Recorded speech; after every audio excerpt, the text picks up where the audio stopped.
Hey everyone, it's Alan Taylor with Compass, and I'm excited to be showing you 4620 Blackfriar Road in Woodland Hills, this outstanding post and beam mid-century modern architectural designed by Ray K. Mosher, AIA, and built in 1964.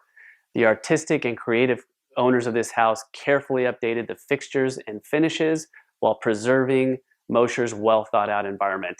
This is 4620 Blackfriar Road.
Thanks for checking out 4620 Blackfriar Road. Great mid-century modern homes blur the line between inside and out with walls of glass, natural wood and stone, and custom land and hardscape. And 4620 Blackfriar Road is a perfect example. Thanks for watching. I look forward to showing it to you soon.